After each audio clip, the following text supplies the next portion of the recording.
Boa tarde, bom dia, boa noite, galera.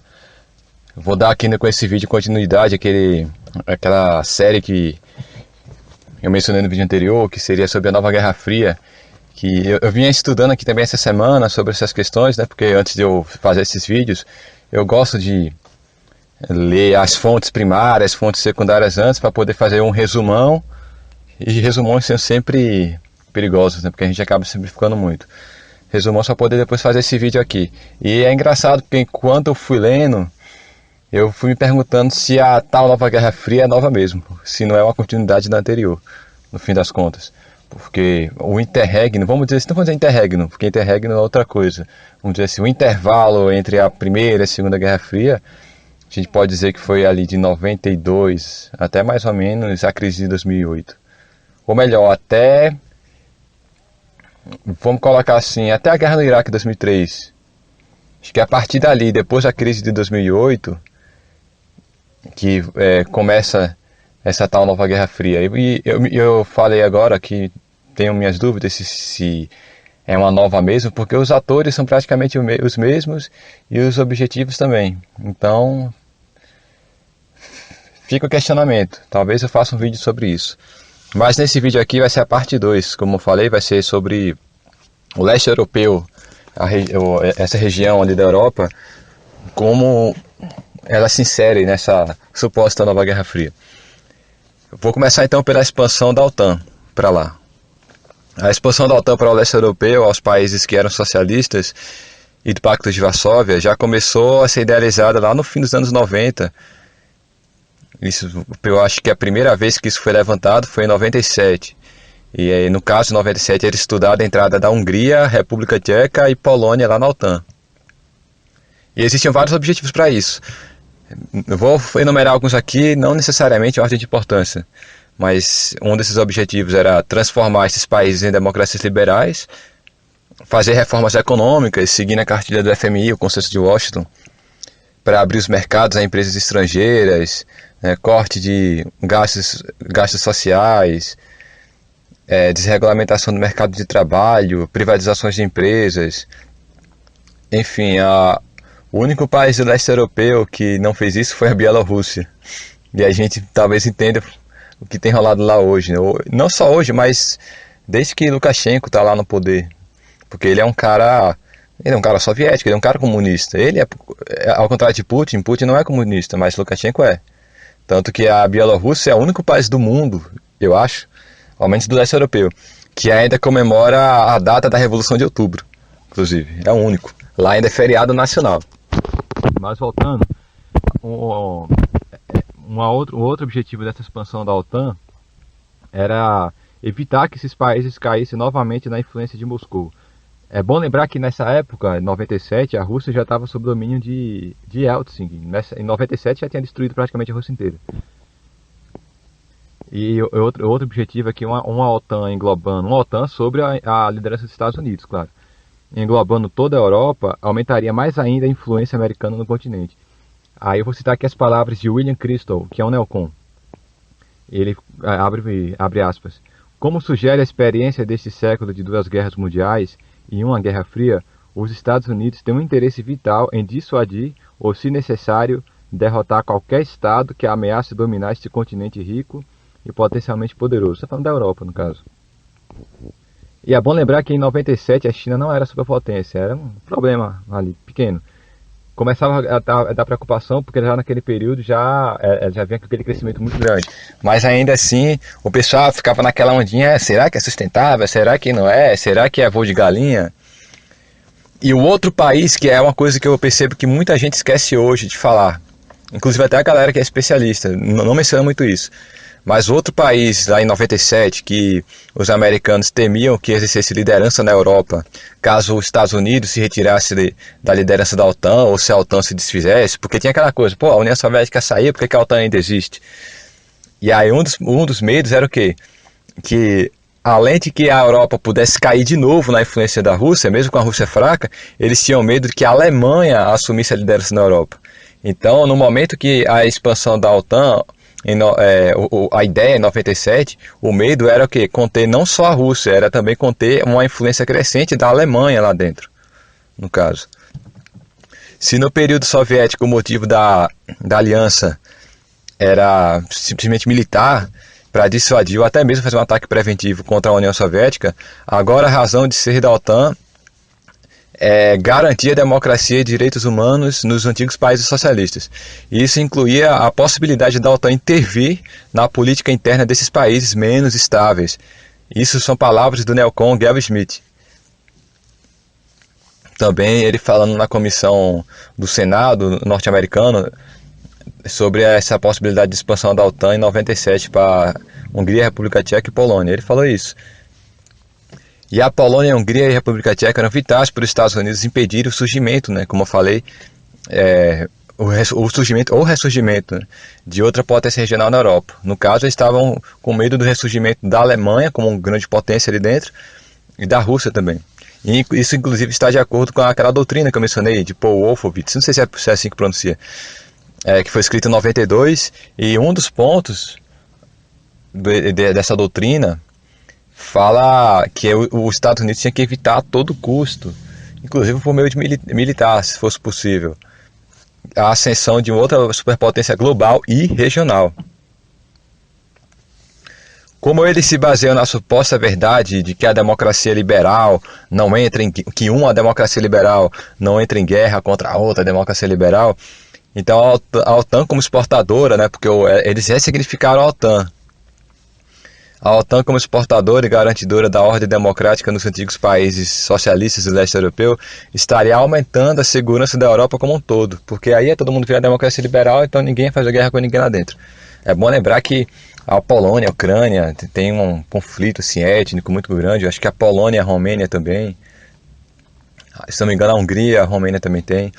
Ali no leste europeu de falar, também ali é um formigueiro também muito grande.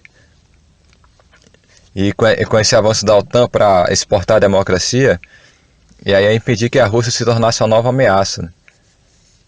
Claro que isso só seria válido se os Estados Unidos tivesse a cabeça da liderança, né? Porque aí, fazendo isso, tendo a cabeça da liderança, ia afastar os três grandes da Europa, no caso a Inglaterra, a França e a Alemanha, como eu já falei, a Alemanha também. Eles deveriam ser deixados à margem ali. Então, claro, tem sua importância, mas deve ser deixado fora do jogo. Se não me engano, o próprio Gelb Schmidt fala isso mesmo, que esses três grandes tinham que ser deixados fora do jogo, com a entrada da Hungria, Polônia e República Tcheca, especialmente sendo muito influenciado pelos Estados Unidos. Então a gente já tem a primeira conclusão. A expansão da OTAN para a Europa Oriental tem como principal objetivo isolar a Rússia e impedir que ela se torne novamente uma superpotência regional e global.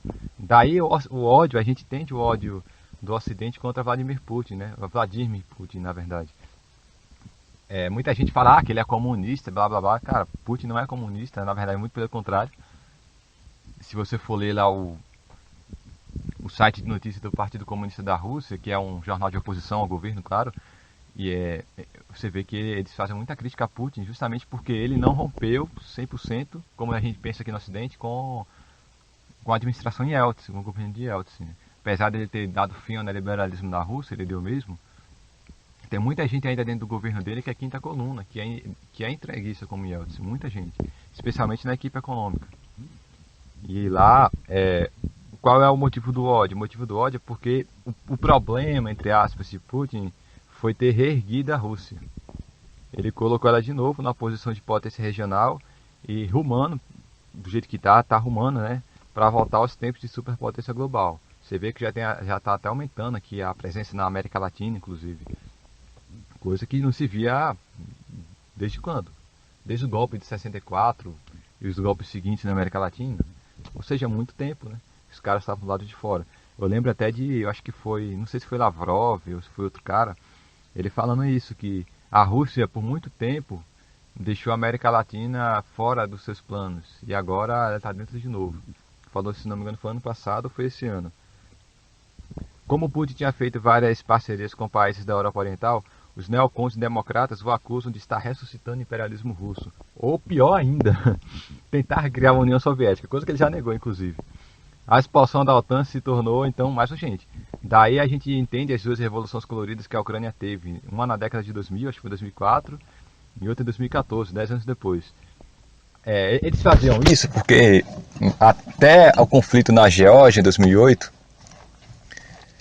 a Rússia, o exército russo estava muito fraco. Tanto que se você for ver o papo dos neocons naquele New American Century, e em outros livros também, assim, de outros caras, outros intelectuais norte-americanos, você vê que eles tratavam a Rússia ali agora como uma ameaça, uma ameaça menor, uma coisa que, como eles falavam, a guerra ali na Chechênia, ali em 94, mostrou que já não tinha tanto medo, assim.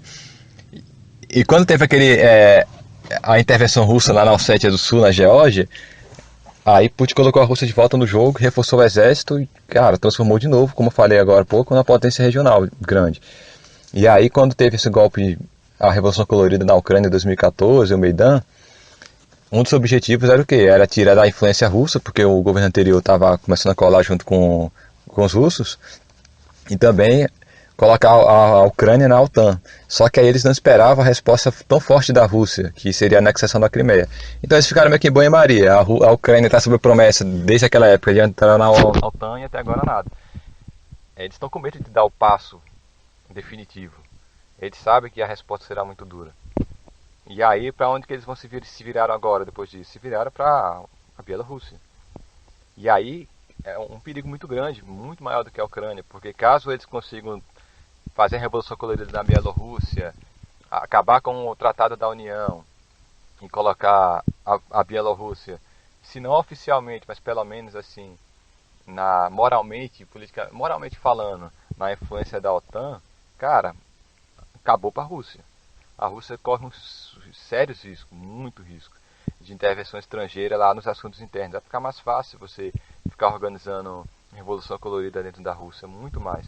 Por isso que os russos, eles estão dando suporte para a Bielorrússia, no caso. Claro, ainda eles não colocaram tropa militar lá dentro para ajudar, mas a inteligência russa está ajudando o KGB, porque o KGB ainda existe lá na Bielorrússia. O FSB, que é o Serviço de Inteligência Russo, está lá ajudando eles. Pegando o Serviço de Inteligência captando as frequências de rádios, né? Para poder ver se pega alguma coisa. Inclusive, o Lukashenko o KGB, Lukashenko informou, isso foi mês passado, que eles tinham conseguido captar uma ligação telefônica entre a Polônia e a Hungria, não, entre a Polônia e a Ucrânia, na verdade, onde nessa conversa revelavam que não houve envenenamento de Navalny ali dentro, no caso. E a gente fala de Navalny e lembra do Nord Stream 2, que aí é o gasoduto, o projeto do gasoduto que sai lá da Rússia e vai parar lá na Alemanha, que é para fornecer gás para a Europa como um todo, a Europa Central. E aí o incidente de Navalny está sendo usado como uma forma de melar esse projeto. Mas já é muita resistência dentro da Alemanha, inclusive no próprio governo, para não deixar isso atrapalhar o projeto, no caso. Mas está difícil, tanto que semana retrasada, no Valdai Club, Lavrov deu uma entrevista falando que eles estão tentando há muito tempo conversar com a União Europeia e os caras parece que sua cabeça dura. Talvez seja a hora, ele falando, de encerrar as conversações com eles. Então, talvez esse objetivo os caras estejam conseguindo por meio do caso Navalny, mas se bem caiu no esquecimento, né? No caso. O projeto está paralisado, sendo que já tem mais de 90% das obras concluídas. E lá na época de Obama, quando esse projeto estava saindo assim no papel, Hillary Clinton, ela dizia que isso era um plano russo para ressovietizar a Europa. Sei lá o que significa, né? Ressovietizar, tipo, né? Fazer de novo a União Soviética ressurgir como fez na Europa, mas dessa vez pela via econômica. É papo furado, né, velho? Claro. Aí a gente agora vai ter que ir para outro país importante. A China avança a passos largos, se torna uma potência regional no Extremo Oriente e depois uma superpotência global, especialmente após a crise de 2008. Começa a assustar a liderança tecnológica americana. Essa perseguição a Huawei já é desde a época de Obama, não foi Trump que começou. E ela começa a se fazer muito presente no comércio com a União Europeia, inclusive lá dentro da Europa, você vê que... Cara, eu lembro de 2015, 2016, gente lá do parlamento da União Europeia dizendo que tinham que parar de vender as empresas europeias para a China, porque a China quer dividir a Europa, todo aquele blá blá blá, aquele linguajar Guerra Fria que ninguém nunca esquece. Por isso que é um dos motivos também que eu, como eu falei no início do vídeo, eu me pergunto se é uma nova Guerra Fria ou é só uma continuação, ou se é uma continuação. O que a gente teve na década de 90 de 92 até 2003 ou 2008 no máximo, foi só ali um armistício, depois retornou. Me pergunto, né, se... Eu acho que é uma coisa só, eu começando a pensar isso. Essa nova Guerra Fria, na verdade, não é a nova. Já é a Guerra Fria anterior mesmo, voltando a ganhar destaque no cenário internacional. Estava em segundo plano, voltou para o primeiro. E aí o domínio da Eurásia, com esse avanço comercial, diplomático, cultural da China na Europa, está fazendo, parece que o domínio da Eurásia, que é o objetivo principal dos Estados Unidos, conforme Brzezinski, parece estar pendendo para a China. Ainda depois com a aliança com a Rússia, que o negócio parece que está pendendo para o lado de lá mesmo. O primeiro, a aliança eurasiática parece, né, que vai suplantar a aliança euroatlântica, como os norte-americanos gostam de falar. O primeiro-ministro da China, Li Keqiang, ele fez cúpula com vários países do leste europeu em 2017, dentre eles a Polônia, a Hungria e a República Tcheca. Foi uma cúpula para conversar sobre um projeto bilionário de investimentos chineses nesses países. A Hungria e a Polônia, pelo menos na época, se mostraram bem abertas a proposta, na época, claro.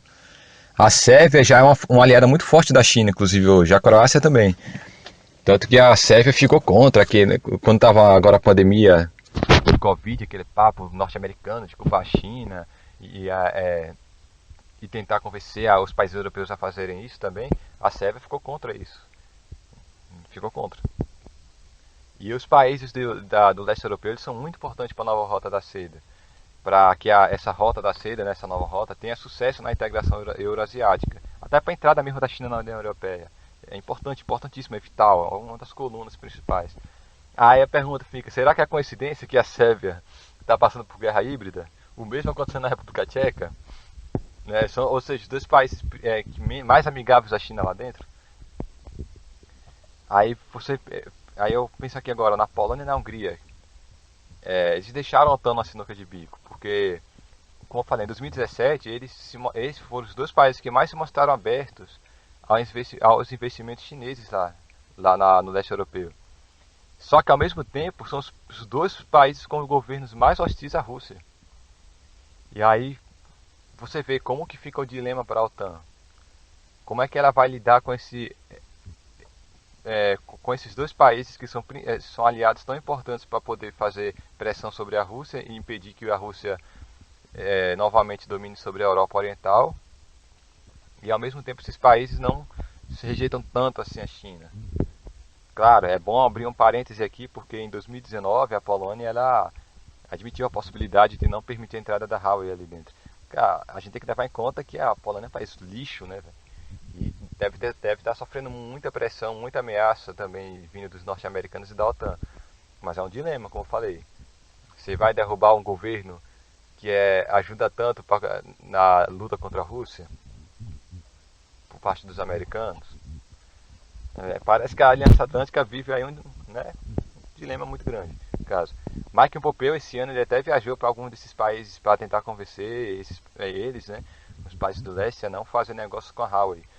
Alguns países, tipo a República Tcheca, que passa por uma guerra híbrida desde o ano passado, já se recusaram a confrontar a China. Não, eles falaram que para eles a Huawei não tem nada de ameaça não.